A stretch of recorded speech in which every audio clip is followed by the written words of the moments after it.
যে আফিয়ার তার স্বপ্নের মধ্যে রাসূলুল্লাহ সাল্লাল্লাহু আলাইহি ওয়াসাল্লাম আসছেন, এসে জিজ্ঞাসা করতেছেন, আল্লাহ রাসূলকে জিজ্ঞাসা করছেন আফিয়া, ইয়া রাসূলুল্লাহ, আমার এই ইমতিহান, এই পরীক্ষা কবে শেষ হবে? রাসূলুল্লাহ সাল্লাল্লাহু আলাইহি ওয়াসাল্লাম বলছেন, এটা তোমার ইমতিহান না, এটা আমার উম্মতের পরীক্ষা। সিতারোं से आगे जहान और भी है, अभी इश्क के इम्तिहान और भी है, शाहीन है तू परवेज से काम तेरा, तेरे सामने आसमां और भी है। মা তিনি বলছিলেন, যখন আমেরিকার ফৌজিরা তাকে জিজ্ঞাসা করে, তিনি একটা অভিমান করে কথা বলছেন যে আমি এভাবে কোরআনের উপর পা দিয়ে যাব না, আমাকে সারানোর জন্য মোহাম্মদ বিন কাসেম আসবে। প্রত্যেকদিন আমেরিকার সৈন্যরা তাকে জিজ্ঞাসা করে, মোহাম্মদ বিন কাসেম আসেনি।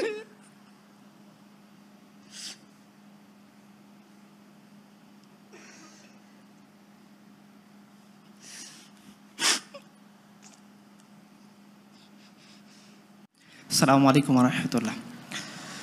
আলহামদুলিল্লাহ ওয়াসসালাতু ওয়াসসালামু আলা রাসূলিল্লাহ ওয়া আলা আলিহি ওয়া সাহবিহি আজমাইন। আমি যে কথাগুলো মনে মনে ঠিক করছিলাম বলবো, আমি উস্তাদদের দেখে সব কথা ভুলে গেছি। আচ্ছা, তারপর আমি সাহস করে খুব সরল কিছু কথা বলবো, কারণ আমি একে তো আলেম না, আরেক হচ্ছে জ্ঞান গরিমার ক্ষেত্রে আমি উস্তাদদের থেকে সবার চেয়ে একেবারে নিচু শ্রেণীর মানুষ। তো আমি খুব সহজ কিছু কথা বলবো, যাতে আমার মতো একেবারে সহজ সরল যারা আছেন তাদের বুঝতে সুবিধা হয়। তো ইন্টেলেকচুয়াল শ্রেণী আশা করি আমাকে মাফ করে দিবেন যে আমি কেন আপনাদের মতো কথা বলতে পারিনি। আচ্ছা, আপনারা যারা আমাদের মতো জেনারেল পড়ুয়া হুজুর বা খেজুর টাইপের মানুষ আছেন, তারা দেখবেন যে রাষ্ট্র ব্যবস্থা যখন আপনারা পড়েন বা আমরা পড়ছি, ছোটোবেলায় আমাদের বাধ্যতামূলকভাবে সমাজবিজ্ঞান পড়তে হয়েছে সায়েন্সে পড়া সত্ত্বেও। সেখানে আমাদেরকে পড়ানো হইতো যে রাষ্ট্রবিজ্ঞানের ক্ষেত্রে ভালো ভালো কিছু থিওরির কথা। তারা দৌড়ে চলে যেত প্লেটোর কাছে, দৌড়ে চলে যেত এরিস্টটলের কাছে। এরপরে লম্বা একটা সময় বিরতি দিয়ে তারা চলে আসতো কার্ল মার্কসের কাছে, জ্যাঁ পল সার্ত্রের কাছে, আরও যারা আছে তাদের কাছে। আমরা কখনো সাহস করে তাদেরকে প্রশ্ন করতে পারি না যে ভাই, তুমি একবারে লাভ দিয়ে প্লেটোর কাছে গেলা, হ্যাঁ, একবারে আমাকে তুমি এরিস্টটলের কথা শোনাইলা, সে হলো গণতন্ত্রের বাপ, অমুক মা, অমুক ভগবান। তুমি লাভ দিয়ে 1000 বছর বিরতি দিয়ে আবার হুট করে পশ্চিমের কাছে চলে আসতা। তার মানে ভিতরে যে সময়টা ছিল, এখানে কি সমস্ত জিন ইনসান মারা গিয়েছিল নাকি? এরা কোথায় ছিল? এরা কি দ্বারা শাসিত হয়েছিল? এদের কাছে কিছু ছিল না? কেন তারা ইচ্ছা করে এই মাঝের সময়টাকে স্কিপ করে গেল? কারণ এই মাঝের সময়টা এমন সময় ছিল যে সময়ের মধ্যে একজন রাষ্ট্রপ্রধান সে সাধারণ একজন নারীর কাছে গিয়ে জিজ্ঞাসা করতো, মা বলো তোমার কি প্রয়োজন আছে। এটা এমন একটা সময় ছিল যখন আল্লাহ সুবহানাহু ওয়া তাআলা এমন একটা নিজাম এই জমিনের মধ্যে বাস্তবে দেখাইছিলেন যে জাকাত কে নিবে ঢোল পেটানো হচ্ছে, সপ্তাহের পর সপ্তাহ, মাসের পর মাস, একজন মানুষ খুঁজে পাওয়া যাচ্ছে না যে জাকাত নেওয়ার মতো আসবে। এটা এমন একটা সময় ছিল যখন এই সময়ের মধ্যে ইয়েমেন থেকে, সানা থেকে, হাদারামাউত থেকে একজন নারী একাকী মক্কায় হজ করতে আসতো, সে আল্লাহ ছাড়া আর কাউকে ভয় করতো না। এই জন্য তারা এই সময়টা স্কিপ করেছে। আমরা দেখবো ইনশাআল্লাহ যে এই সময়টা, আমি খুবই ছোট্ট কিছু কথা বলবো, যে সময় কম আর আমার জ্ঞান গরিমাও কম, আমি বলবো ইনশাআল্লাহ যে এই সময়টা কেন তারা স্কিপ করে গেছে, কি তাদের সমস্যা ছিল। তো আপনারা দেখবেন যে আমরা আমাদের কিতাব পত্রে এই কথাগুলো পাই না। কেন পাই না? খুব সিস্টেমেটিকভাবে এই কথাগুলোকে হাইড করে ফেলা হয়েছে। কেন হাইড করে ফেলা হয়েছে? একটা প্রশ্ন করি আপনাদেরকে, বদরের যুদ্ধে সাহাবায়ে কেরামের কাছে কয়টা তলোয়ার ছিল? যিনি বলতে পারবেন তিনি একটা পুরস্কার পাবেন ইনশাআল্লাহ। কয়টা? 8টা। ওকে, ফাইন। যিনি বলছেন তার নামটা লিখে রাখেন ইনশাআল্লাহ। আচ্ছা, আপনারা বলেন 8টা তলোয়ার নিয়ে তারা কোথায় চলে গেছেন? 1000 সৈন্যের মোকাবেলা করতে, যাদের কাছে প্রশিক্ষিত সৈন্য আছে, তাদের কাছে নারী আছে, মদ আছে, প্যানপ্যানানো সঙ্গীত আছে, সব আছে। সব কিছু থাকা সত্ত্বেও সাহাবায়ে কেরাম কোনো ভয় না করে, কোনো সংকোচ না করে রাসূলুল্লাহ সাল্লাল্লাহু আলাইহি সাল্লাম বলছেন যে চলো আবু সুফিয়ান বাণিজ্য কাফেলা আক্রমণ করার জন্য যেতে হবে। তারা 8 তলোয়ার নিয়ে চলে গেছেন, এবং এই তলোয়ার শুধু 8টা এরকম না, বাহনের সংকট, 3 জন 4 জনে মিলে একটার বাহনের উপর সওয়ার হয়েছেন, যার বাহন নাই তিনি পায়দল হেঁটে চলে গেছেন। তো এই সময়টার মধ্যে আপনারা দেখেন যে 8টা তলোয়ার নিয়ে 1000 জনের মোকাবেলা করতে তারা ভয় করতেছে না। তো স্বভাবতই যদি ওই সময়টার কথা আমাদেরকে বলা হয়, তাহলে এই অডিয়েন্স যারা চিন্তা করে যে আমাদের দিয়ে কীভাবে দিন প্রচার হবে, এই অডিয়েন্স আমাদের সমাজ যখন চিন্তা করে যে মানুষের ভোট না হলে কিভাবে দিন কায়েম হবে, এই সমাজ যে চিন্তা করে যে ম্যাক্সিমামের যদি আমি মতামত না পাই তাহলে কিভাবে শরিয়া কায়েম করব, এদেরকে আটকে রাখা যাবে না। এরা আর তলোয়ার নিয়ে চলে যাবে, কারণ হুকুম আসছে, চলে যেতে হবে। এরা ওই ইতিহাসকে স্মরণ করবে যখন সাদ ইবনে আবি ওয়াক্কাস রাদিয়াল্লাহু আনহু দাজলা নদীর কিনারে দাঁড়িয়ে ঘোষণা করতেছিলেন যে আল্লাহ রাসূলের সাহাবীরা, তোমরা কি চাও আল্লাহর দিন নদীর এই পারেই শেষ হয়ে যাবে, না ওই দিকে নিয়ে যাবা? সমস্ত সাহাবে কেরাম এক বাক্যে বলছিল যে না না না, রাসূলুল্লাহ সাল্লাল্লাহু আলাইহি সাল্লাম যে দিনের জিম্মাদারি আমাদেরকে দিয়ে গিয়েছেন সেটা নদীর এই পারে সমাপ্ত করার জন্য না, আমরা এই দিনকে নিয়ে নদীর ওই পারে চলে যাব। মুসলমানদের এই ইমাম, মুসলমানদের এই আমির বলতেছেন তাহলে ঘোড়া চালাও, নাস্তাঈনু বিল্লাহি ওয়া নাতাওয়াক্কালু আলাইহি হাসবুনাল্লাহ ওয়া নি'মাল ওয়াকিল নি'মাল মাওলা ওয়া নি'মান নাসির। ঘোড়া ছুটিয়ে গেছেন। ইতিহাস সাক্ষী দিচ্ছে, হাফিজ ইবনে কাসির বিদায় ওয়া নিহায়াতে লিখতেছেন, পুরা সমুদ্র এই দাজলা নদী এই গোটা হাজার ফোর্স তারা পার হয়ে গেছেন, খোদার কসম তাদের ঘোড়ার খুর পানির মধ্যে ডুবে নাই। যখন এই ইতিহাস তারা শুনবে তখন তো তাদেরকে আর আটকায় রাখা যাবে না। তারা সমুদ্র দেখবে না, তারা আগুন দেখবে না, তারা বাতাস দেখবে না, তারা পশ্চিম দেখবে না, তারা ওয়াশিংটন দেখবে না, তারা দিল্লি দেখবে না, তারা আল্লাহর দ্বীনের জন্য ভাঙ্গা 8টা তলোয়ার নিয়ে রুস্তমের মোকাবেলা করার জন্য দাঁড়ায় যাবে। এই জন্য তারা এই হিস্ট্রিটাকে হাইড করে রাখছেন। তো আমাদের উচিত এই হিস্ট্রিটাকে সামনে নজরে আনা, ইনশাআল্লাহ। তাহলে আমাদের হীনমন্যতাগুলো দূরীভূত হয়ে যাবে এবং যে পিপাসা প্রত্যেকটা জনগণের মাঝে আসে সেই পিপাসাকে আমরা নির্মূল করতে পারবো, সেই পিপাসাকে আমরা নিবারণ করতে পারবো। সেই পিপাসা মুক্ত পৃথিবী, সেই ক্ষুধা মুক্ত পৃথিবী, সে দারিদ্র মুক্ত পৃথিবী, সেই সন্ত্রাস মুক্ত পৃথিবী আমরা গড়ে তুলতে পারবো, যেটার এক্সাম্পল আপনারা ইনশাআল্লাহ কিছুক্ষণের মধ্যেই পাবেন। আপনারা জানেন যে ঢাকার দক্ষিণের মেয়র ছিলেন, তার নাম কি ছিল? রিসেন্টলি তিনি চলে গেলেন, কি নাম ছিল? আচ্ছা, উনি 51 মাস এই দক্ষিণ সিটির মেয়র ছিলেন। ওনার প্রথম আলো রিপোর্ট, প্রথম কালো বা প্রথম আলো যেটাই বলেন আপনাদের ইচ্ছা, আমি জাস্ট রেফারেন্সের জন্য বললাম যে দুনিয়ার সবচেয়ে অন্ধকার হচ্ছে এখানে প্রথম কালোর মধ্যে। তো তারা একটা রিপোর্ট দিচ্ছে যে 51 মাস ঢাকা দক্ষিণ সিটি মেয়র ছিলেন ড্যাশ, আমি তার নাম আনতে চাই না, কিন্তু এদের নাম আনাটা আসলে আমাদের জন্য মানায় না। আচ্ছা, তার একটা দুপুরবেলা তার খাবার আনার জন্য একটা গাড়ি ব্যবস্থা করা হয়েছিল সিটি কর্পোরেশন থেকে। আপনারা জানেন যে 51 মাসে তার শুধু খাবার আনতে গাড়ির কি পরিমাণ তেল খরচ হয়েছে? কত? 28,05,000 টাকা। কিসের জন্যে?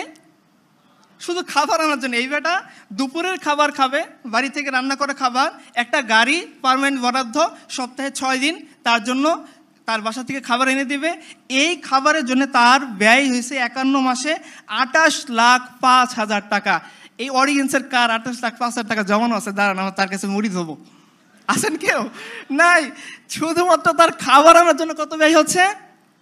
28,05,000 টাকা। চিন্তা করতে পারছেন? তাহলে কি পরিমাণ টাকা তারা মারছে, একটু পরে আপনি পাবেন ইনশাআল্লাহ। এখন আমরা চলে যাই, কেন তারা স্কিপ করে যায় আমাদের শরিয়াকে। চলেন আমরা বাবার বদর যুদ্ধে চলে যাই, আমাদের রসুলের জীবনীটা দেখি। রাসূলুল্লাহ সাল্লাল্লাহু আলাইহি সাল্লাম রওনা দিয়েছেন তার সাহাবীদেরকে নিয়ে, একটু জায়গায় থেমে গেছেন, বলতেছেন সাহাবীরা তোমরা আমাকে পরামর্শ দাও, আমি কি করতে পারি? আমরা তো মূলত আসছিলাম আবু সুফিয়ানের বাণিজ্য কাফেলা আক্রমণ করার জন্য, এখন তো মক্কা থেকে পেশাদার সৈন্য এসে গেছে এবং তারা যুদ্ধের এলান করে দিয়েছে, আমরা কি সামনে আগাবো না থেমে যাবো? তো আবু বকর, উমর, উসমান সবাই তো তাগড়া, তারা বলছেন ইয়া রাসূলুল্লাহ আমরা আপনার সাথে যুদ্ধ করবো, আপনি সামনে আগবাড়েন। রাসূলুল্লাহ সাল্লাল্লাহু আলাইহি সাল্লাম তারপরেও দাঁড়াই আছেন, বলতেছেন সাহাবীরা তোমরা আমাকে পরামর্শ দাও। তখন আনসারী সাহাবীরা বুঝতে পারছেন যে আল্লাহ রাসূল সাল্লাল্লাহু আলাইহি সাল্লাম এই কথা আনসারীদেরকে ইন্ডিকেট করে বলতেছেন। আনসারীদের সর্দার দাঁড়াই গেছেন, বলছে ইয়া রাসূলুল্লাহ আপনি কি আমাদের মতামত জানতে চান? বলছে হ্যাঁ, তোমরা আমাকে পরামর্শ দাও। তো ওই সাহাবীরা বলতেছেন ইয়া রাসূলুল্লাহ আপনি আমাদেরকে এগিয়ে চলেন, যদি সামনে কোনো সমুদ্র থাকে আর আপনি যদি নির্দেশ দেন এই সমুদ্র ঝাঁপিয়ে পড়তে হবে, আমরা সবাই আমাদের ঘোড়সওয়ার নিয়ে সমুদ্রের মধ্যে ঝাঁপাই পড়বো। ইয়া রাসূলুল্লাহ আপনি আমাদেরকে নির্দেশ দেন, সামনে যদি কোনো অগ্নির কুণ্ড থাকে আপনি যদি নির্দেশ দেন এই অগ্নির কুণ্ড আমরা পার হয়ে যাব। আমরা মুসার কওমের মধ্যে বলবো না আপনি আর আপনার রব গিয়ে যুদ্ধ করেন, আমরা এখানে বসে আছি, বরঞ্চ আপনি আগায় যান আপনার রবের সাহায্য নিয়ে, ইনশাআল্লাহ আমরা হলাম যোদ্ধা জাতি, কালকে শত্রুর মোকাবেলায় আমরা এমনভাবে লড়াই করব যে আপনার চোখ জুড়ায় যাবে। তো রাসূলুল্লাহ সাল্লাল্লাহু আলাইহি সাল্লাম এদেরকে নিয়ে সামনে আগবাড়লেন। বাহনের সংকট দেখা দিল, 3 জনের জন্য একটা বাহন, ঠিক একই বাহন ইমামুল মুরসালিন সাইয়্যিদুল আম্বিয়া খাতামুন নবিয়্যিন নবিয়িনা মুহাম্মদুর রাসূলুল্লাহ সাল্লাল্লাহু আলাইহি ওয়াসাল্লাম, উনিও সেই 3 জনের একজন যিনি বাহন শেয়ার করে চলতেছেন। আবু লুবাবা, আলী এবং আল্লাহ রাসূল সাল্লাল্লাহু আলাইহি ওয়াসাল্লাম 3 জন বাহন ভাগাভাগি করে চলতেছেন। কিছু দূর যায় একজন টানে, 2 জন বসে থাকে, আবার কিছু দূর যায় আরেকজন নামে, অপরজন ওঠে, 2 জন টানে, 2 জন বসে থাকে, একজন টানে। এইভাবে যখন টানতে টানতে রাসূলুল্লাহ সাল্লাল্লাহু আলাইহি সাল্লামের ওয়াক্ত আসলো, সময় আসলো, সাহাবায়ে কেরাম বলে আবু লুবাবা আলী রাদিয়াল্লাহু আনহুম, জি ইয়া রাসূলুল্লাহ, এটা কিভাবে সম্ভব? আপনি ইমামুল আম্বিয়া, আমাদের নবী, আমরা জীবিত আছি, আপনি উঠে রশি টেনে নিয়ে যাবেন আর আমরা উটের উপরে বসে থাকবো? এটা হইতে পারে না, আমরা সহ্য করতে পারবো না। ইয়া রাসূলুল্লাহ, আপনি উটের উপরে বসেন, আমরা তো আছি, আপনার জন্য আমার জীবন কুরবান, ফিদাকা আবি ওয়া উম্মি। ইয়া রাসূলুল্লাহ, সেখানে আপনি উটের দড়ি টেনে নিয়ে যাবেন, আমরা দুই সাহাবী এই উটের উপরে বসে থাকবো? এটা তো হতে পারে না। রাসূলুল্লাহ সাল্লাল্লাহু আলাইহি সাল্লাম তখন জবাব দিয়ে বলতেছিলেন, পৃথিবীর মানুষ শুনে রাখেন, ইতিহাস শুনে রাখো, এই লোকের অত্যাচারী সম্পদ লুটেরারা তোমরা শুনে রাখো। রাসূলুল্লাহ সাল্লাল্লাহু আলাইহি সাল্লাম তখন বলতেছিলেন, আরে আমার সাহাবীরা, তোমার সওয়াবের দরকার আছে, আমার বুঝি দরকার নেই? তোমরা কি শক্তিশালী দিক থেকে আমার চেয়ে বেশি নাকি? তোমরা উটের উপরে ওঠো, আমি উট টেনে নিয়ে যাবো। রাসূলুল্লাহ সাল্লাল্লাহু আলাইহি সাল্লাম বাহন শেয়ার করে চলেন, আর এরা শুধুমাত্র খাবার বাহনের জন্য জনগণের 28 লাখ টাকা নষ্ট করে। আপনি চলে যান উমরের কাছে, আমাদের পিতা রাসূলুল্লাহ সাল্লাল্লাহু আলাইহি সাল্লাম হাতে গড়া খলিফা, তিনি যখন বাইতুল মাকদিস বিজয় হচ্ছেন, তিনি যখন যাচ্ছেন বাইতুল মাকদিসে ইহুদিদের সাথে চুক্তি করতে, কয়টা বাহন নিয়ে গেছেন? কয়টা গাড়ি নিয়ে গেছেন? কয়টা BMW ছিল? তার আগে পরে কতগুলো সৈন্য ছিল? কয়টা বডিগার্ড তার ছিল? তাকে রক্ষা করার জন্য, নাচার জন্য কয়টা নর্তকী ছিল? ছিল কেউ? তার গোলাম, তিনি গোলাম উটের উপর বসতেছেন, উমর টেনে নিয়ে যাচ্ছেন, উমর উটের উপর বসেছেন, গোলাম টেনে নিয়ে যাচ্ছেন। এখন আপনারাই সিদ্ধান্ত নেন, আপনারা কোন সমাজ চান, কোন শরীয়ত চান, কোন ব্যবস্থা চান, যে ব্যবস্থার মধ্যে একটা রাষ্ট্রপ্রধান তার সাধারণ দুইজন প্রজাকে উটের উপর বসিয়ে নিয়ে টেনে যায়, এই এমন সমাজ যে রাষ্ট্রপ্রধান তার গোলামকে উটের উপর বসিয়ে নিজে টেনে নিয়ে যায়, এমন সমাজ না যে সমাজের মধ্যে এই সমাজের নেতাপতিরা, এই সমাজের গোত্রপ্রধানরা, এই সমাজের রাষ্ট্রপতিরা শুধুমাত্র খাবার আনা নেওয়া করার জন্যে জনগণের 28 লাখ টাকা নষ্ট করে? এটা আপনারা সিদ্ধান্ত নেন ইনশাআল্লাহ। এখন আপনারা দেখেন, আরও সামনে আগান। আপনারা জানেন বাংলাদেশের বিচার ব্যবস্থার একটা সিস্টেম হচ্ছে, আমি এখান থেকে পড়ি যাতে আপনারা কেউ মনে না করতে পারেন যে আমি ভুলভাল কথা বলতেছি। সংবিধানের 51 2 নম্বর ধারাটা আমি পড়তেছি, আপনারা একটু শোনেন মনোযোগ দিয়ে। হ্যাঁ, রাষ্ট্রপতির কার্যভারকালে তাহার বিরুদ্ধে কোনো আদালতে কোনো প্রকার ফৌজদারি কার্যধারা দায়ের করা বা চালু রাখা যাইবে না, এবং তাহার গ্রেফতার বা কারাবাসের জন্য কোনো আদালত হইতে পরোয়ানা জারি করা যাইবে না। তাহলে রাষ্ট্রপতি, যাকে আপনারা বানাইছেন কি আইনের রক্ষক, তাই না? রাষ্ট্রের পিতা রাষ্ট্রপতি, রাষ্ট্রের বাপ, রাষ্ট্রের মাকে নাই না? আচ্ছা, না থাক, আচ্ছা ঠিক আছে। তো রাষ্ট্রপতি, তাকে বলতেছে, সংবিধান বলতেছে 51 2 নম্বর ধারা, যে রাষ্ট্রপতি তার দায়িত্ব পালন করার কালে, যতক্ষণ সে দায়িত্ব চেয়ারে আসে, তার বিরুদ্ধে আদালতে কোনো প্রকার মামলা দায়ের করা যাবে না, কোনো প্রকার গ্রেপ্তারি পরোয়ানা করা যাবে না, কোনো ধরনের বিচারি, ফৌজদারি বা দেওয়ানি, কোনো ধরনের বিচারে মুখোমুখি আপনি করতে পারবেন না। এটা আপনাদের জীবন ব্যবস্থা, আপনাদের সমাজের জীবন ব্যবস্থা। চলেন আমরা চলে যাই, ওই যে সময়টা স্কিপ করে গেল তখনকার জীবন ব্যবস্থা। আপনারা জানেন উমর রাদিয়াল্লাহু তাআলা আনহু এমন, মানে কি বলা যায়, জালালি সাহাবী ছিলেন। রাসূলুল্লাহ সাল্লাল্লাহু আলাইহি ওয়াসাল্লাম নিজে বলছেন যে, হে ওমর, তুমি যে রাস্তায় চলো শয়তান সে রাস্তায় যায় না, তোমাকে দেখলে সাইড কেটে চলে যায়। রাসূল সাল্লাল্লাহু আলাইহি ওয়াসাল্লাম নিজে বলছেন যে আমার পরে কেউ যদি নবী হইতো সে হতো ওমর। রাসূলুল্লাহ সাল্লাল্লাহু আলাইহি ওয়াসাল্লাম কতবার বলছেন, হাদিসের কিতাবে খুলে দেখেন, একদিকে আবু বকর, একদিকে ওমর, দুজনকে ধরেই বলছেন, তোমরা হে আমার সাহাবীরা বলো তো আমাদেরকে কেমন দেখা যায়। মহিলা আসছেন, জিজ্ঞাসা করছেন, ইয়া রাসূলুল্লাহ, যদি আপনাকে না পাই কার কাছে যাব? রাসূলুল্লাহ সাল্লাল্লাহু আলাইহি ওয়াসাল্লাম বলছেন আবু বকরের কাছে। তিনি বলছেন যদি আবু বকরকে না পাই, বলছে উমরের কাছে। কতবার রাসূলুল্লাহ সাল্লাল্লাহু আলাইহি ওয়াসাল্লাম উমরের ইজ্জত সম্মানকে বাড়ানোর জন্য কত হাদিস বলছেন, মিরাজ থেকে এসে বলছেন যে তোমার সম্মানের জন্য জান্নাতে নির্ধারিত ঘরটাতে আমি যাইনি, পাশে তুমি কেমন মনে করো? উমর বলছেন, ইয়া রাসূলুল্লাহ, আমি কি আপনার সামনে আমার গায়রত দেখাবো? এত জবরদস্ত জালালি সাহাবী, তিনি মদিনার মসজিদ নববীতে খুতবা দিচ্ছেন। সাধারণ একজন বেদুইন বলছেন আপনার খুতবা শুনবো না। কেন শুনবো না?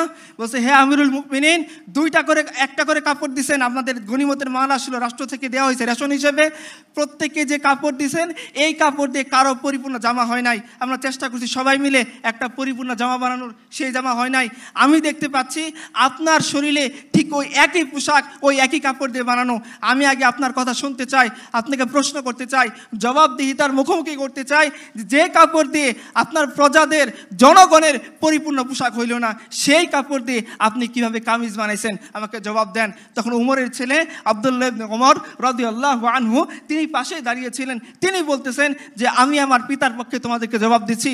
শোনো সাহাবী, আল্লাহ রাসূলের সাহাবীরা, আমার পিতা দুর্নীতিবাজ নন, আমার পিতা আত্মসৎকারী নন, আমার পিতা এরকম নন যে জনগণকে তিনি 1 টাকা দিয়েছেন নিজে 2 কোটি টাকা খেয়ে ফেলছেন, ব্যাপারটা এরকম না।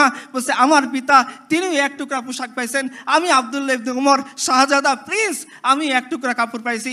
বাড়িতে গিয়ে দেখি না আমার পোশাক হচ্ছে না বাবার পোশাক হচ্ছে, আমি আমার টুকরাটা আমার পিতাকে হাদিয়া দিয়েছি, আর এই টুকরা দিয়ে আমার পিতা পরিপূর্ণ কামিজ বানাইছেন। এই হচ্ছে তোমাদের ঘটনায় বিস্তারিত। তখন ওই সাহাবী বলছেন এখন আপনি খুতবা পড়েন, বলেন আপনি কেমন সমাজ চান, যে সমাজের মধ্যে রাষ্ট্রপতি তার চেয়ারে থাকা অবস্থায় সে সুদ খাক, সে ঘুষ খাক, সে দুর্নীতি করুক, সে মানুষের টাকা মানি লন্ডারিং মাধ্যমে পাচার করুক বা জনগণের সম্পত্তি আত্মসাৎ করুক, তাকে বিচারে মুখোমুখি করা যাবে না, এরকম সমাজ? না যে সমাজের মধ্যে যে সাহাবীকে দেখলে শয়তান রাস্তা ছেড়ে দেয় তাকেও একজন সাধারণ বেদুইন প্রশ্নের মুখোমুখি করতে পারে, সেই সমাজ? এটা আপনারা চিন্তা করেন। আমর ইবনে আস রাদিয়াল্লাহু আনহু মিশর বিজেতা সাহাবী, মিশরের জাতির পিতা, তিনি একবার কি হয়েছে, আমরের ছেলে এক ঘোড়দৌড় প্রতিযোগিতা হয়েছে, তো একজন সামনে চলে গেছে, আমর ইবনে আসের ছেলে তাকে গুতা দিয়ে ফেলে দিয়েছেন। এই সাহাবী মদিনায় চলে গেছে, মদিনায় গিয়ে উমরের দরবারে নালিশ পেশ করতেছে যে আপনি এমন গভর্নর কেন বানাইছেন যে গভর্নর মানুষকে গোলামের মতো মনে করে। উমর তলব করছেন চিঠি দিয়ে, আমার চিঠি পাওয়া মাত্রই হে আমর ইবনে আস তুমি এবং তোমার ছেলে মদিনা সেন্ট্রাল গভর্নমেন্টের কাছে হাজির হবা। উমরের কাছে আসছেন, উমর বলতেছেন যে কি ব্যাপার, কি শুরু করছো? মানুষ তার সন্তানদেরকে, একজন মা তার সন্তানদেরকে স্বাধীন হিসেবে জন্ম দিছে, তোমরা কবে থেকে এদেরকে গোলাম বানানোর জন্য চেষ্টা করতেছো? কবে থেকে মানুষকে তোমরা গোলাম মনে করা শুরু করছো? নাও পিঠ পেতে দাও। ওই সাহাবীকে বলছেন যাও তুমি গিয়ে আমর ইবনে আসের ছেলের কাছ থেকে বদলা নাও। এই উমর রাদিয়াল্লাহু আনহু যখন তার ছেলে অপরাধ করছে এই মিশরে, তিনি অ্যালকোহল অ্যাডিকশনের দায়ে গ্রেফতার হয়েছেন। মিশরের গভর্নর আমর ইবনে আস রাদিয়াল্লাহু আনহু তিনি খলিফা আমিরুল মুমিনের ছেলে দেখে তিনি গভর্নরের প্রাসাদের ভিতরে এনে তিনি তার শাস্তি কার্যকর করছেন, শাস্তি দিয়েছেন গোপনে। অথচ ইসলামের নির্দেশ হচ্ছে প্রকাশ্য অপরাধের শাস্তি প্রকাশ্য হবে, আর উমরের ছেলে তিনি প্রকাশ্যে অ্যালকোহল পান করেছিলেন, যার কারণে ইসলামের নির্দেশ শাস্তি ছিল এই শাস্তি তাকে প্রাসাদের বাইরে সবার সামনে দিতে হবে। এই শাস্তি তিনি দিয়েছেন কোথায় এনে? গভর্নরের প্রাসাদের মধ্যে এনে। উমরের কানে খবর গেছে, উমর বলছেন হে আমর ইবনে আস তোমার কাজটা ভুল হয়েছে, আমার চিঠি পাওয়া মাত্রই আমার ছেলেকে চটের বস্তার মতো কাপড় পরাবা, একটা উটের উপরে বসায় দ্রুত মদিনার মসজিদ নববীর কাছে পাঠাই দিবা। আমি উমর জীবিত থাকা অবস্থায় এইটা হইতে পারবে না যে আমার ছেলে দেখে তুমি শরিয়া নির্ধারিত শাস্তি পরিপূর্ণ দিছো, ঠিক আছে, কিন্তু মানুষের সামনে দাও নাই, অথচ এই শাস্তি সে মানুষের সামনে পাওয়ার যোগ্য, তাড়াতাড়ি মদিনা সেন্ট্রাল গভর্নমেন্টের কাছে পাঠাও, আমি উমর নিজ হাতে আমার ছেলের শাস্তি প্রকাশ্যে কার্যকর করব। এখন আপনারা সিদ্ধান্ত নেন কোন সমাজ আপনারা চাইবেন, কোন জীবন ব্যবস্থা আপনারা চাই দিবেন, যে জীবন ব্যবস্থায় রাষ্ট্রপতিকে প্রশ্ন করা যায় না, যে জীবন ব্যবস্থায় রাষ্ট্রপতিকে আইনের আওতায় আনা যায় না, যে জীবন ব্যবস্থায় রাষ্ট্রপতি চেয়ারে গতিতে থাকা অবস্থায় তার বিরুদ্ধে মামলা দায়ের করা যায় না, এরকম সমাজ? না ওই সমাজ যে সমাজের মধ্যে আমিরুল মুমিনের সামনে প্রশ্ন করা যায়, ওই সমাজ যে সমাজের মধ্যে আমিরুল মুমিনের ছেলেকে মামলার কাঠগড়ায় দাঁড় করানো যায়, ওই সমাজ যে সমাজের মধ্যে গভর্নরকে এনে তার সামনে বিচারে মুখোমুখি করা যায়, এই সমাজ কিনা? যখন ওই লোকটা ওই আমর ইবনে আসের ছেলেকে পিটাচ্ছিল, পিটাইতে পিটাইতে আমর ইবনে আসের ছেলে অজ্ঞান হয়ে গেছে, খলিফাতুল মুসলিমিন আমিরুল মুমিনিন ওমর ইবনুল খাত্তাব রাদিয়াল্লাহু আনহু নিজের পিঠ পেতে দিয়ে বলতেছেন তুমি এখন আমাকে পিঠে তোমার প্রতিশোধ নাও। সিদ্ধান্ত নেন কোন সমাজ আপনারা চান। আমাদের কিছু বলার নেই। বাংলা সালতানাত থেকে আমি ছোট্ট একটা ঘটনা বলি, যেটা স্ক্রিপ্ট করে চলে গেছেন আপনারা, সম্ভবত সুলতান গিয়াসউদ্দিন আজম শাহ রহমতুল্লাহি আলাই, ওনার নাম শুনে থাকবেন। উনি একবার শিকারে গেছেন, শিকারে গিয়ে এক বিধবা নারীর তিনি সন্তানকে তীর নিক্ষেপ করে হত্যা, বিধবা নারীর নাতিকে তীর নিক্ষেপ করে হত্যা করে ফেলেছেন। ডক্টর আব্দুর রহিমের বইতে লেখা আছে, প্রথম খণ্ডের মধ্যে আপনারা পেয়ে যাবেন। তো ওই বৃদ্ধা, তার আর কেউ নাই, এই নাতি ছিল তার একমাত্র অবলম্বন, তিনি গিয়ে কাজীর কোর্টে মামলা দায়ের করছেন। সুলতান গিয়াসউদ্দিন আজম শাহ রহমতুল্লাহি আলাই কাজীর কোর্টে হাজিরা দিয়েছেন, দাঁড়িয়ে আছেন। কাজী বলতেছেন হে সুলতান, আপনি সুলতান হয়েছেন ঠিক আছে, আপনি স্বীকার করবেন ঠিক আছে, কিন্তু আপনি স্বীকার করতে গিয়ে কেন এই বিধবা নারীর নাতিকে আপনি হত্যা করছেন? সুলতান গিয়াসউদ্দিন আজম শাহ রহমতুল্লাহি আলাই চোখ চোখ চোখ বড় করে তাকান নাই, এ কথা বলেন নাই আমি রাষ্ট্রপ্রধান, আমি কুরসিতে আসীন আছি, তুমি কে হে যে আমার ব্যাপারে প্রশ্ন করবা। তিনি কোনো কথা বলেন নাই। তিনি তখন বৃদ্ধার দিকে তাকাই বলছেন, বৃদ্ধা হে বুড়িয়া, ইসলাম তোমাকে 3টে অপশন দিছে, তুমি হত্যার বদলে হত্যা চাও, তুমি হত্যার বদলে অর্থ চাও, অথবা হত্যা বদলে মাফ করে দাও। আমি সুলতান গিয়াসউদ্দিন আজম শাহ তোমার সামনে আত্মসমর্পণ করতেছি, তুমি চাইলে এই 3টার যে কোনো একটা পদক্ষেপ নিতে পারো। ওই বৃদ্ধা মহিলা খুশি হয়ে যদি বলছেন এটাই যদি ইসলাম হয়, এটাই যদি আপনার বিচার হয়, তবে আমি আপনাকে অন্তর থেকে মাফ করে দিলাম। এখন আপনারা সিদ্ধান্ত নেন, আপনারা কোন সমাজ, কোন অবস্থা চান। আপনাদের সমাজের আরও একটা অবস্থা আমি বলি, গত 15 বছরে শুধুমাত্র সড়ক এবং জনপথ অধিদপ্তরের দুর্নীতি পরিমাণ ছিল 50,835 কোটি টাকা, প্রথম কালোর রিপোর্ট। 2015 সালে বাংলাদেশ থেকে পাচার হয়েছে 50,000 কোটি টাকা। আপনারা জানেন যে আমাদের এই বিগত ফ্যাসিস্ট সরকার আমাদের কাঁধে 18,36,000 কোটি টাকা ঋণ রেখে গেছে। আমাদের এখন মাথাপিছু ঋণের পরিমাণ কত? 1.5 লাখ টাকা। আপনারা মাসে কয় টাকা ইনকাম করেন? কয় টাকা? দেখেন, একটা মজার জিনিস খেয়াল করেন। পুঁজিবাদ আমাদেরকে শেখাইছে কি, যে মাথাপিছু আয়। সালমান এফ রহমানের মাথাপিছু আয় কত? 3,06,144 টাকা, তাই না? সালমান এফ রহমানের মাথাপিছু আয় 3,06,000 টাকা। আমার মতো ফকির, আমার মাথাপিছু আয় কত? ও পকেটে আমার 30 টাকা নয়। তাহলে আপনাকে বুদ্ধি দিয়েছে, দেখো বাবা, আমরা 50,000 কোটি টাকা দেশ থেকে পাচার করে দিব, আমরা একটা ব্যাংক থেকে 3,000 কোটি টাকা তুলে গায়েব করে ফেলবো, কিন্তু মনে রাখো তোমারও যাই আমারও দুজনের আয় সমান। খান আপনার এরকম লাড্ডু খান, বুঝেন না, বিয়ের মতো দিল্লি কা লাড্ডু, जो খায়গা ও ভি পস্তায়েগা, जो नहीं খায়গা ও ভি পস্তায়েগা। আচ্ছা আচ্ছা, ঠিক আছে। তো দেখেন, আরও দেখেন আমাদের সমাজের অবস্থা। আমার সময় নেই, আমি খুব সংক্ষেপে কিছু কথা বলতেছি। ঠাকুরগাঁওয়ের একটা ঘটনা আপনাদেরকে বলি। ঠাকুরগাঁয়ের এক মা, তার নাম হচ্ছে শিল্পী বেগম। এই মা তার নিজের বাড়ি ভাড়া এবং মুদির দেনা মেটাতে না পেরে তার সন্তানকে 30,000 টাকায় বিক্রি করে দিচ্ছে। আরও দেখেন, হাফিজুল ইসলাম, এক অথর্ব বাবা, যে শুধুমাত্র এই জন্যে তার সন্তানকে 6,000 টাকার বিনিময়ে বিক্রি করে দিছে, কারণ সন্তান নিয়ে তার মা যখন গার্মেন্টসে যায় তাকে অ্যাকসেপ্ট করে না। সন্তান সহ গার্মেন্টসের চাকরি সে ঠিকভাবে করতে পারে না, এই জন্য সে আর তার স্বামী মিলে মাত্র 6,000 টাকায় সন্তান বিক্রি হচ্ছে। কিসের জন্যে? নিজের দারিদ্রতা নির্মূল করার জন্য। বানিয়াচং উপজেলার একটা কাহিনী শোনেন। রহিমউদ্দিনের স্ত্রী আকলিমা বেগম, তিনি মাত্র 6,000 টাকার বিনিময়ে নবজাতক বিক্রি করে দিয়েছে। কেন বিক্রি করেছে জানেন? এই তার গরিব স্বামী তাকে নিয়ে বানিয়াচং হাসপাতালে ভর্তি করাইছে। যে পরিমাণ টাকা আসছে এই গরিব মানুষের পক্ষে দেওয়া সম্ভব হয় নাই। তাকেও বলছে যে না, আমি তোমার বউকে রিলিজ দেবো না, টাকা আনো। এই গরিব মানুষ যাবে কোথায়? হয়তো সে যায়, আমাদের ইসলামিক খিলাফত হলে উমরের কাছে যায় বলতে পারতো, হে উমর, তুমি বসে আছো তখ্তের মধ্যে, আমি বসে আছি হসপিটালে, আমার টাকা দাও, আমি গিয়ে আমার ওয়াইফকে ছাড়িয়ে আনবো। তার তো এরকম সৌভাগ্য হয় নাই, কারণ সে জানে সে যদি রাষ্ট্রপতির সিরিয়াল দেয় কখনো রাষ্ট্রপতির দেখার তালিকায় তার নাম আসবে না। সে জানে সে যদি প্রধানমন্ত্রী সিরিয়াল দিতে যায় আজীবন পড়ে যাবে, তার ওয়াইফের দেহ মরে হাড্ডিসার হয়ে যাবে, কোনোদিন প্রধানমন্ত্রী মিট করার তালিকায় তার নাম আসবে না। সে জানে সে যদি ডিসির কাছেও দেখা করতে যায় তার স্ত্রী ওইখানে কাতরাতে কাতরাতে মরে যাবে, কিন্তু তাকে দেখার জন্য কোনো ডিসি, কোনো এসপি, কোনো মেম্বার তার ওইখানে যাবে না। সে বাধ্য হয়ে তার ওয়াইফকে ছাড়িয়ে আনার জন্য হাসপাতাল থেকে নিজের নবজাতককে 6,000 টাকায় বিক্রি করছে। এই আপনাদের সমাজ। আমি আপনাদেরকে আরেকটা সমাজের কথা শোনাই, যে সমাজের মধ্যে যে একবার উমর রাদিয়াল্লাহু আনহু রাতের অন্ধকারে, তার একটা স্বভাব ছিল, তিনি রাতের অন্ধকারে মানুষের কার কি প্রয়োজন এটা দেখার জন্য তিনি হেঁটে হেঁটে যাইতেন, মানুষের খোঁজখবর নিতেন। একবার তিনি গেছেন, গিয়ে দেখেন সমানে ধোঁয়া উঠতেছে। তো তিনি দাঁড়ায় দেখতেছেন, একটু পরে আবার ধোঁয়া উঠতেছে। লকডাউন সময় ধরে তিনি পর্যবেক্ষণ করলেন, আবার ধোঁয়া উঠতেছে।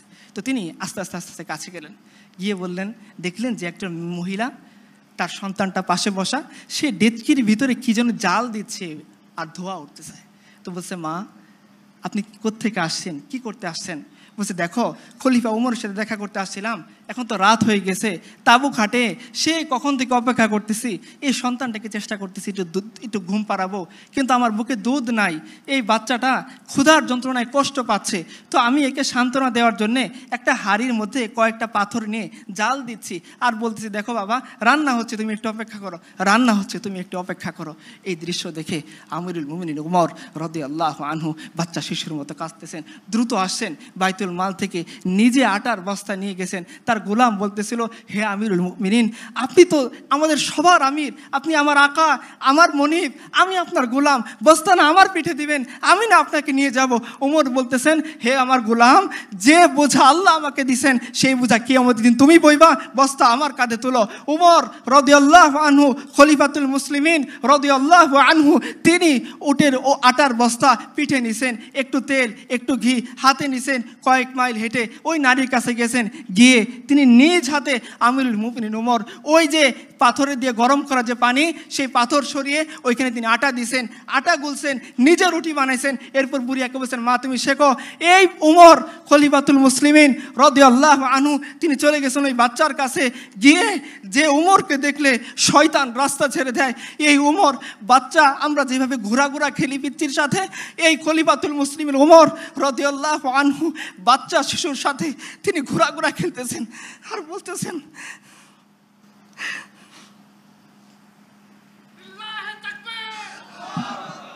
উমর বলতেছেন যে এতক্ষণ তুমি এই বাচ্চাকে কাঁদাইছো, এখন হাসাইতে হবে।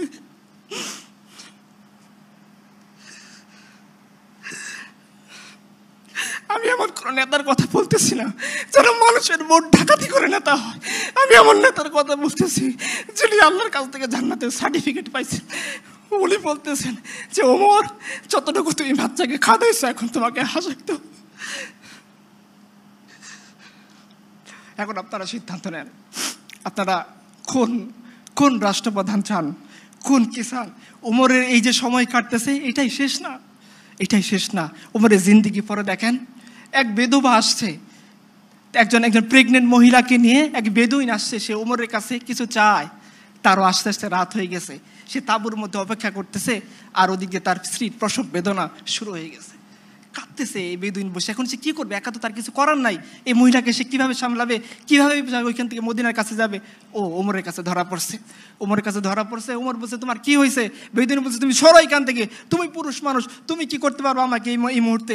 ওমর বলতেছেন, বলোই না তোমার কি হয়েছে। বলছে, দেখো আমি আমিরুল মুমিনিন উমরের সাথে দেখা করতে আসছিলাম, আর পথের মধ্যে আমার স্ত্রী ছিল প্রেগনেন্ট, সে এসে এই অবস্থায় পড়ে গেছে, এখন তার বাচ্চা হবে, আমি পুরুষ মানুষ, এই মহিলাকে নিয়ে এখন কি করব, চিন্তায় পড়ে আসি। ওমর একটু ওয়েট করলেন না, তিনি তার স্ত্রী উম্মে কুলসুমের কাছে গিয়ে বলতেছেন, হে উম্মে কুলসুম, তোমাকে আল্লাহ একটা সুযোগ দিয়েছেন, তুমি সেটা অ্যাকসেপ্ট করবা কিনা? বলছে, কি সুযোগ? বলছে, তোমাকে আল্লাহ সুযোগ দিয়েছে সব কামে করার।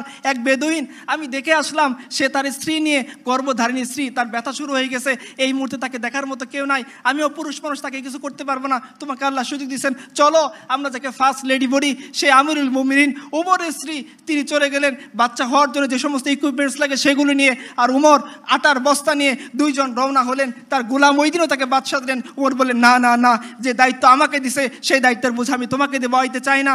এই উমর আমিরুল মুমিনিন তার স্ত্রী চলে গেলেন সেই মহিলার কাছে, তিনি মহিলার কাছে তার স্ত্রীকে পাঠাই দিলেন, আর নিজে আমিরুল মুমিনিন উমর রাদিয়াল্লাহু আনহু তিনি খাবার রান্না করতে বসে গেলেন। একটু পর যখন বাচ্চা হইল, ওইখান থেকে বেদুইনের সামনে উমরের স্ত্রী ভিতর থেকে ঘোষণা দিল, হে আমিরুল মুমিনিন। বেদুইনকে বললেন তার ছেলে হয়েছে। বেদুইন এতক্ষণ উমরের পাশে বসেছিল, একটু পরে সে সরে গেল। উমর বলছে, না না তুমি সরো না, তুমি যে আর্গুমেন্ট নিয়ে উমরের কাছে আসছিলা, হতভাগা উমর, তোমার সামনে তুমি যা কিছু বলতে চাও এখন বলো, কি আমাদের দিন উমরকে তুমি অপরাধী সাব্যস্ত করো না।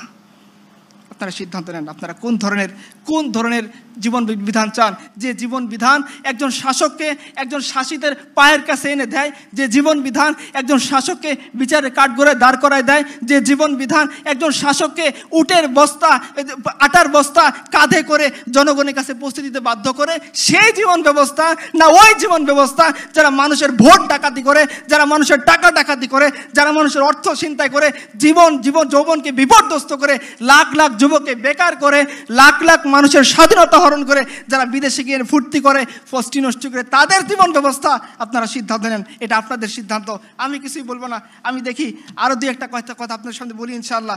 আমাদের সমাজ ব্যবস্থার অবস্থা আপনি খেয়াল করেন, 13 বছর কারাভোগ করছেন ওবায়দুর রহমান নামের একজন লোক। সে 13 বছর পরে জানতে পারছে সে নিরপরাধী ছিল। খবর বিবিসির। ব্রাহ্মণবাড়িয়ার বাবুল মিয়া 25 বছর কারাগার খাটছে, 25 বছর সে জানতে পারছে সে নির্দোষ ছিল। বাগেরহাটের শেখ জাহিদ 20 বছর মামলা খাটছে, 20 বছর মামলা খাটার পর জানতে চাইছে সে নির্দোষ ছিল। আপনাদের সমাজ, যে সমাজের মধ্যে আমার কাছে রেফারেন্স আছে, এখানে সবগুলো লেখা আছে, ধর্ষণের মামলা করছে তার পিতামাতা, মাকে ধর্ষণ করছে কিনা ধর্ষণের মামলা তুলে নেয়, জামালপুরের ঘটনা। ধর্ষণের মামলা করছে, 7 বছরের 4র্থ শ্রেণীর কিশোরীকে ধর্ষণ করছে, তার মা বাবা মামলা করছে, মামলা কেন তুলে নেয়, সেজন্য কিশোরীর ভাইকে তারা মেরে ফেলছে। আপনাদের দেশের ঘটনা। শেষ করে দিব আমি একটা ঘটনা বলে। আদি ইবনে হাতিম রাদিয়াল্লাহু আনহু, তিনি আসছেন রাসূলুল্লাহ সাল্লাল্লাহু আলাইহি ওয়াসাল্লামের কাছে দিন কবুল করতে। কেন আসছেন তিনি? তার বোন সাফফানা রাদিয়াল্লাহু আনহা, তিনি পরবর্তী ইসলাম কবুল করছেন। তিনি যুদ্ধবন্দী হিসেবে রাসূলুল্লাহ সাল্লাল্লাহু আলাইহি ওয়াসাল্লাম ধরা পড়ছিলেন। তো রাসূলুল্লাহ সাল্লাল্লাহু আলাইহি ওয়াসাল্লাম আদি ইবনে হাতিমের বোন, শত্রুপক্ষের নারী, চিন্তা করেন। এখান থেকে একটা ঘটনা আমি আপনাদেরকে বলবো। শত্রুপক্ষের নারী ধরা পড়ছে, রাসূলুল্লাহ সাল্লাল্লাহু আলাইহি ওয়াসাল্লামের কাছে নিয়ে আসা হয়েছে। আল্লাহ রাসূল তাকে মসজিদের ওই পাশে একটা কামরায় ওইদেরকে থাকতে দিয়েছেন। সাফফানা যখনই রাসূল সাল্লাল্লাহু আলাইহি ওয়াসাল্লাম তার সামনে দিয়ে যায়, তিনি রাসূলের কাছে কিছু বলতে চান, কিন্তু রাসূল দ্রুত চলে যান। এরকম 2-3 দিন পরে সাফফানা বলছেন, ইয়া রাসূলুল্লাহ, আমাকে আমার ভাইয়ের কাছে ফেরত পাঠান। তখন রাসূলুল্লাহ সাল্লাল্লাহু আলাইহি ওয়াসাল্লাম বলতেছেন, হে তুমি কে? বলতেছে, আমি আদি ইবনে হাতিমের বোন, হাতিম তাইর কন্যা সাফফানা। তখন রাসূলুল্লাহ সাল্লাল্লাহু আলাইহি ওয়াসাল্লাম বলছে, দেখো তুমি তাড়াহুড়া করো না, তুমি তোমার একজন যাওয়ার জন্য গাইড খুঁজো, বিশ্বস্ত গাইড যদি পেয়ে যাও তখন আমাকে জানাবা, আমি তোমাকে তোমার ভাইয়ের কাছে পৌঁছানোর জন্য ব্যবস্থা করে দিব। রাসূলুল্লাহ সাল্লাল্লাহু আলাইহি ওয়াসাল্লাম যখন এই মহানুভবতা দেখাইলেন এবং তার জন্য ওই তার ভাইয়ের কাছে যাওয়ার জন্য যখন একটা গাইড পাওয়া গেল, তখন সে আল্লাহ রাসূলের কাছে এসে বলতেছেন, ইয়া রাসূলুল্লাহ, গাইড ম্যানেজ হয়ে গেছে, আমার ভাইয়ের লোকেশন ট্রেস হয়ে গেছে, আমাকে এখন যাওয়ার জন্য আপনি অনুমতি দিয়ে দেন। রাসূলুল্লাহ সাল্লাল্লাহু আলাইহি ওয়াসাল্লাম এই যুদ্ধবন্দী নারীকে যাওয়ার জন্য পাথেও দিয়েছেন, নিজের চাদর মুবারক খুলে বলছেন, যাও সাফফানা, তোমার ভাইয়ের কাছে চলে যাও। আজকে দেখেন পশ্চিম আমাদেরকে জীবন ব্যবস্থা দেয়, এই জীবন ব্যবস্থা আমাদের বোন আফিয়া সিদ্দিকীকে কত হাজারবার ধর্ষণ করে। এই তো পশ্চিমের জীবন ব্যবস্থা। যান সেই পশ্চিমের সামনে মাথা টেকেন, আমরা আল্লাহর সামনে মাথা টেকাবো। আপনারা সেই জীবন ব্যবস্থা নিয়ে সন্তুষ্ট থাকেন, যে জীবন ব্যবস্থা আমাদের বোন আফিয়া সিদ্দিকাকে কয়েক হাজারবার ধর্ষণ করে তাকে প্রস্তাব দিয়েছে। তার বোনের ঘটনা, আমি বাড়িয়ে কোনো কথা বলতেছি না। তাকে বলা হয়েছে যে তোমাকে ছেড়ে দেব, যাও কুরআনের সামনে পা দিয়ে যাও। আফিয়া বলছেন যে না, আমি এটা করতে পারবো না। তো আফিয়া, তার বোন বলতেছিল যে আফিয়ার তার স্বপ্নের মধ্যে রাসূলুল্লাহ সাল্লাল্লাহু আলাইহি ওয়াসাল্লাম আসছেন, এসে জিজ্ঞাসা করতেছেন, আল্লাহ রাসূলকে জিজ্ঞাসা করছেন, আফিয়া, ইয়া রাসূলুল্লাহ, আমার এই ইমতিহান, এই পরীক্ষা কবে শেষ হবে? রাসূলুল্লাহ সাল্লাল্লাহু আলাইহি ওয়াসাল্লাম বলেন, এটা তোমার ইমতিহান না, এটা আমার উম্মতের পরীক্ষা। सितारों से आगे जहान और भी है, अभी इश्क के इम्तिहान और भी है, शाहीन है तू परवेज से काम तेरा, तेरे सामने आसमां और भी है। মুসলিম মা তিনি বলছিলেন, তখন যখন আমেরিকার ফৌজিরা তাকে জিজ্ঞাসা করে, তিনি একটা অভিমান করে কথা বলছেন যে আমি এভাবে কোরআনের উপর পা দিয়ে যাব না, আমাকে সারানোর জন্য মোহাম্মদ বিন কাসেম আসবে। প্রত্যেকদিন আমেরিকার সৈন্যরা তাকে জিজ্ঞাসা করে, মোহাম্মদ বিন কাসেম আসেনি?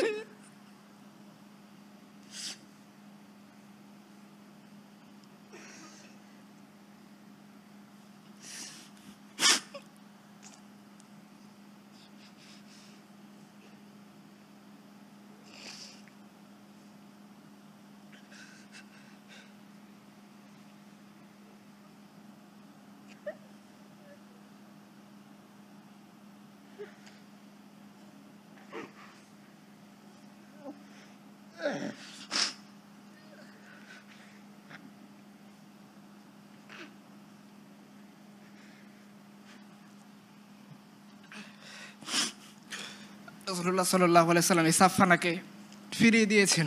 এই দৃশ্য যখন আদি ইবনে হাতিম দেখছে, এরকম যদি সে দেখে নাই কোনোদিন যে যুদ্ধবন্দী একটা নারীকে রাষ্ট্রপ্রধান চাদর দিয়ে ফেরত পাঠায়, তো সে আসছে রাসূলুল্লাহর কাছে দিন কবুল করতে। রাসূলুল্লাহ সাল্লাল্লাহু আলাইহি ওয়াসাল্লাম বলছে, আদি, তুমি ইসলামের এই দরিদ্র হালত দেখে বুঝি দিন কবুল করতেছো না?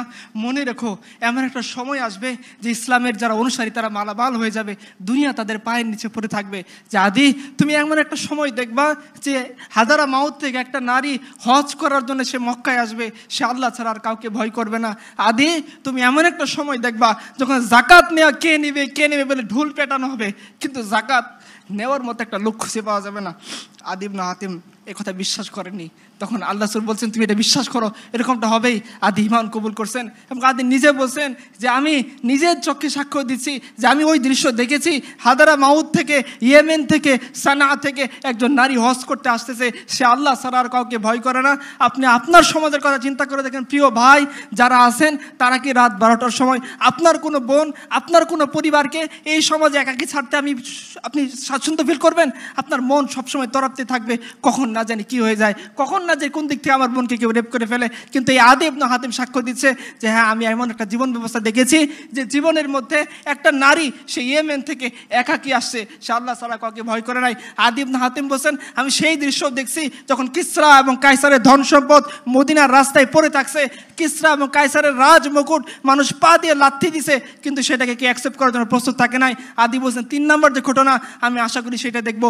আদি ইবনে হাতিম সেটা দেখে যেতে পারেন নাই, কিন্তু আমরা জানি ইতিহাস সাক্ষ্য দেয় ওমর রাদিয়াল্লাহু আনহুর জামানায় যখন ইয়েমেনের গভর্নর করে পাঠানো হলো আমাদের মুয়াজ ইবনে জাবালকে রাদিয়াল্লাহু আনহু, মুয়াজ ইবনে জাবাল কিছুদিন পরে, কয়েক মাস পরে তিনি মদিনার জাকাত সেন্ট্রাল গভর্নমেন্টের কাছে পাঠাইছেন।